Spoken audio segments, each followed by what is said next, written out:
حاجی کاگەحمەدی شێخ ڕابەری ڕۆحی و شکۆی سلێمانی.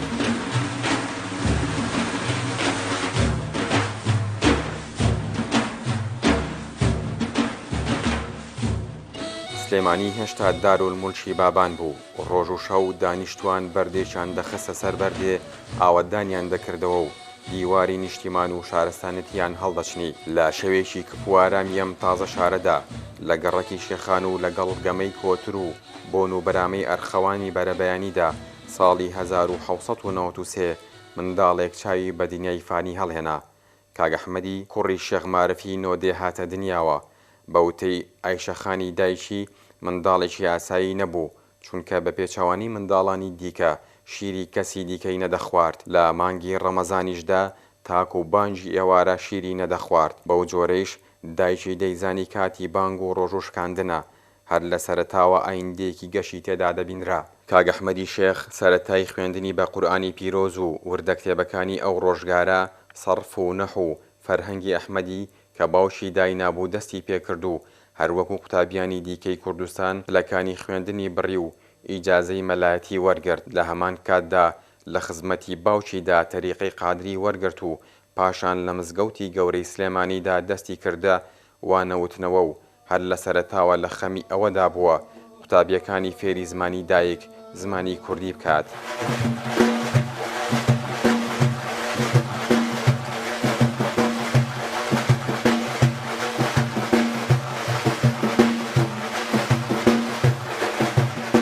لە بواری تەریقەتیشدا گەیشتۆتە دواپلەی ئێرشاد و ڕابەری تەریقەتی قادری بووە لە سەردەمی خۆیدا. کاگەحمەدی شێخ چۆتە حەج و 4 ساڵ لە هەردوو شاری مەککە و مەدینەدا ماوەتەوە و لە تەوافی کەعبە و مزگەوتی مەدینەدا خەریکی خواپەرستی بووە و لە شاری مەککەدا میوانخانەیەکی دروست کردووە بۆ خەڵکی بێخەرج و نەدار و لایدا لێوەدا ماونەتەوە. کاگەحمەدی شێخ لەگەڵ وانەوتنەوە و کاری ڕۆژانەیدا بەردەوام پەیوەندی لەگەڵ چین و توێژە جووداکانی خەڵکی موسڵمان و غێرە موسڵمانیشدا هەبووە و بەردەوام سەردانیان کردووە بۆ چارەسەری کێشە و ئامۆژگاری وەرگرتن. دوای نەمانی دەسەڵاتی بابەنەکان بنەماڵەی حاجی کاگەحمەدی شێخ لە ڕووی ئاین و کۆمەڵایەتی و سیاسیشەوە کاروباری شاری سلێمانی و بەشێکی کوردستانیان بەڕێوە بردووە. نەخشی گەورە و ئەرێنیان لە ڕووداوەکاندا هەبووە.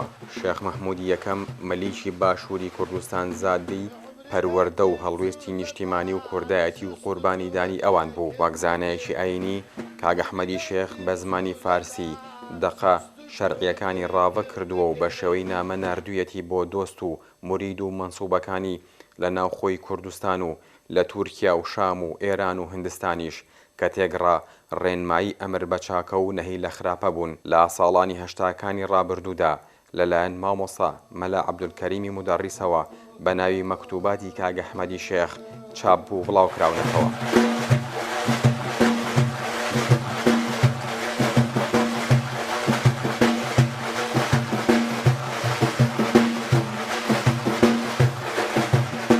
کاگەحمەدی شێخ هاوزەمانی مەولانە خالیدی نەقشبەندی بووە. لەگەڵ مەولەوی تاوەگۆزی شاعیردا ساڵی 1906 بۆ 1982دا دۆست بوون و زۆر جار لە مزگەوتی گەورەدا سەردانی کردووە.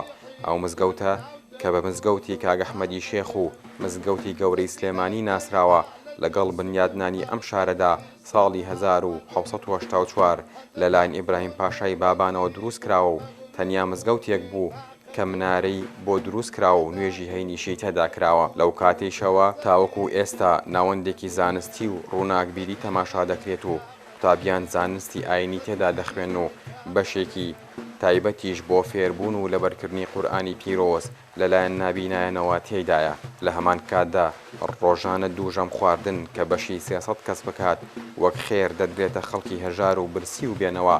کاگەحمەدی شێخ ساڵی 1970 لە تەمەنی 94 ساڵیدا ڕۆحی پیرۆزی گەڕایەوە بۆ لای پەروەردگار و هەر لەو ژوورەی دەرسی تێدا دەوتەوە بە خاک سپێردا. ڕۆژانە ژمارێکی زۆر لە خەڵکی دوور و نزیک زیارەتی مەزارەکەی دەکەن و لە مزگەوتی گەورە نوێژ دەخوێن و پشوو دەدەن. کەسایەتی و پلە و پای حاجی کاگەحمەدی شێخ کاریگەری لە ناخی زۆر کەسدا هەبووە، بەڵام هیچیان وەک شێخ ڕەزای تاڵەبانی ساڵی 1935 بۆ 1909 لە دەواازەیەکی ڕۆحی و خاکیەوە ئەو ڕازەی دەرنەبڕیوە کە دەڵێت مەربوتە حیاتم بە سلێمانی و خاچی خۆزگەم بە سەگی قاپێکەی ئەحمەدی کاشی